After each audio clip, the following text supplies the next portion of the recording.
girls.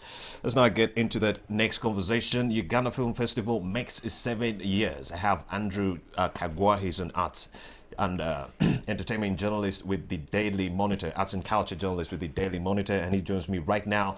But to stipulate, polarize, and give a spotlight to the young Uganda film and video industry, the Uganda Film Festival is now 7 years old, and we will be looking back at some of the things the festival has achieved. Good morning, Kagwa. Hey, good morning. So you're here. It's a Furahi day. Yes. We're pretty pumped up on the show. So we're going to be talking about 7 years of the Uganda Film Festival right there. The achievements. Have they achieved any since? Like one, I want to tell you that I really like talking about the film industry, because for some reason I did not study this, but I really love that industry. And it was a passion. Yeah, it's kind of that passion. I keep telling myself I will make a film. I've not yet made one, but I think eventually next year I'll make one. But you see, when the film festival started, I wasn't yet a journalist, but then I got a chance to join journalism and then see how the festival works. Next week, actually on Monday, they are starting, and it will be the 7th edition. Like, geez, 7 editions. And you see, many people will just, because you know, when people heard people in the film circles heard I was going to be on NTV talking about the film festival, they thought I would be bashing UCC and everything. Okay, I don't know why people think I'm a big bad wolf. So, you see, when we talk about UCC, there are many things that come to mind, but one of the things they've done is, truth is, they brought something like hype. They brought a lot of competition among filmmakers. Like today I will tell you, very many filmmakers will try to make a film because they know there is a festival. The only problem is this is a very dangerous thing to do, because we do not want to have a film industry where people are making films just for a festival. We want to have a film industry where people are making films for an industry. Today, very many films will be known by the festival, by the standards, like, they premiered at the festival, they were the festival. But when you go downtown and you talk to the audience, which personally I believe is the best audience any filmmaker can have downtown, those people know nothing about the film festival and know nothing about the film industry. So how best can we sensitize the film festival? Because that's the only way we can develop the arts industry in Uganda. I think that's why the festival is getting it wrong. That's why UCC is getting many of the things wrong. At the moment, I don't know if it's okay to use a word like, at the moment they are holding a festival like, this will sound bad, but it's more like a one-night stand. Like it happens and everyone is excited, and everyone excited, and everyone, and after that they go back and they start switching off phones, regulating whether Bobby Wine song is playing. Like they go into all those things. So there's need of consistency. And the film industry is like left bare in space for 12 months, and then 12 months later they come back. And like, oh, geez, I like that shot. I remember that film. But anyway. So anyway, Kagwa, what is harder, getting started or being able to keep up when it comes to making movies?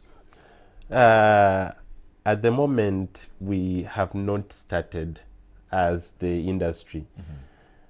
As a filmmaker, as a filmmaker, getting started or being able to keep up? One, getting started.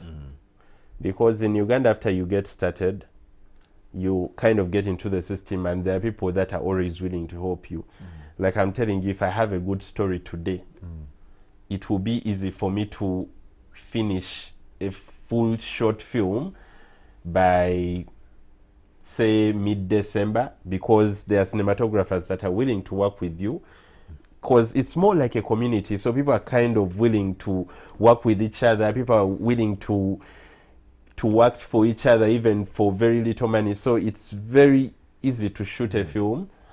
What becomes hard is promoting that film to actually get it to the people you want to watch it. And I keep thinking that's where UCC has to touch. Like for the past 7 years, I've been wishing that's what they do. Just making sure the end user actually knows that this industry exists. Wow. I'm telling you, it's tough when it comes to the movie industry. I believe getting started is one thing, but then in the middle there, as you keep on moving, that's where you stagnate.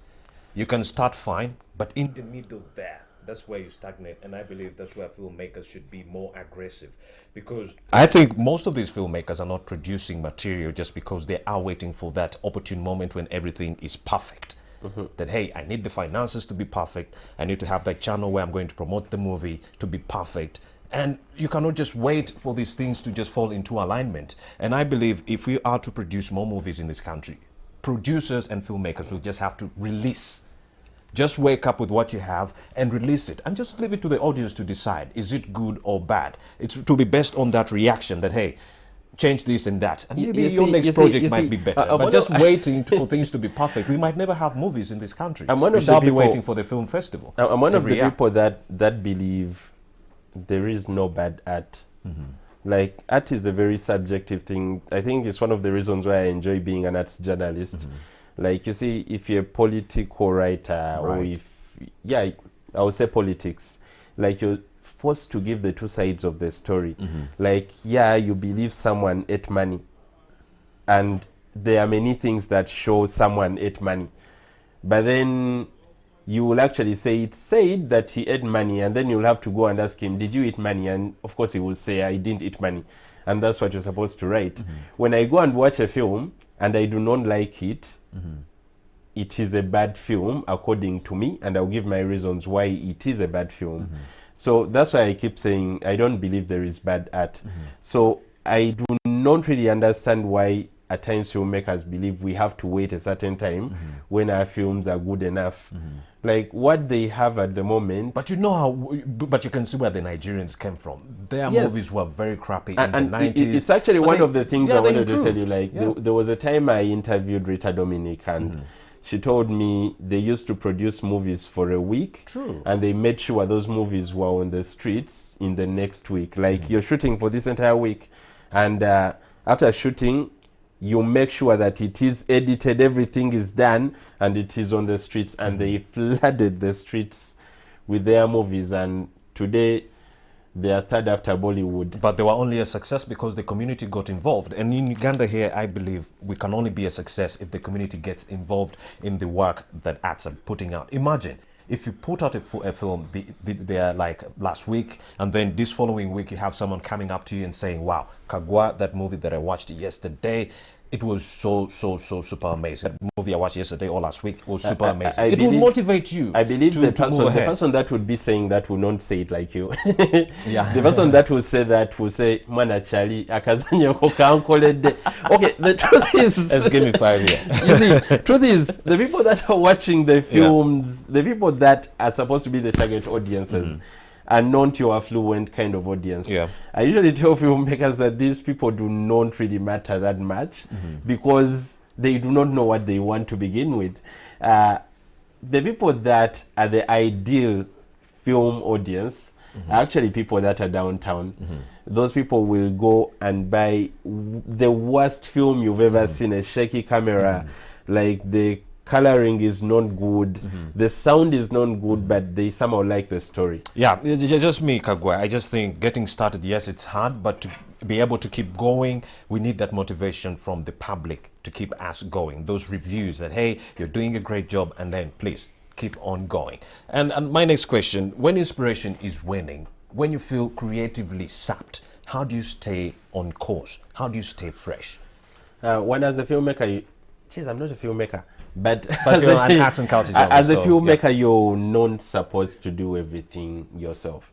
Say, if I was a director today and I'm not feeling creatively up, or I'm not in the mood of writing something fresh, I would actually try to work with someone who has written something, and I would try to direct for them. It's way better than me trying to force myself to write something and it's below standard. How much do you think commerce affects art? Commerce? Yeah. Like commerce affects The everything. issue of money, how does it affect arts when it comes to filmmaking? At the moment, filmmakers are not very well documented, so it's so hard to even know if they make losses or if they make money. But truth is, when it comes to money, when you look at a film when it's ending, you will see about 30 names, which are usually credits going up, and those could be caterers, an assistant designer, a designer, like very many people. All those people usually need money. When things are not working economically, someone will not get money to pay all those people and to put them on set. So when our economy is affected, actually, trust me, a filmmaker will somehow be affected and they won't be able to pay other people that they usually pay. Indeed. To be on Andrew the set. Kagwa, an arts and culture journalist with the Daily Monitor, thank you very much for having made the time to speak to us.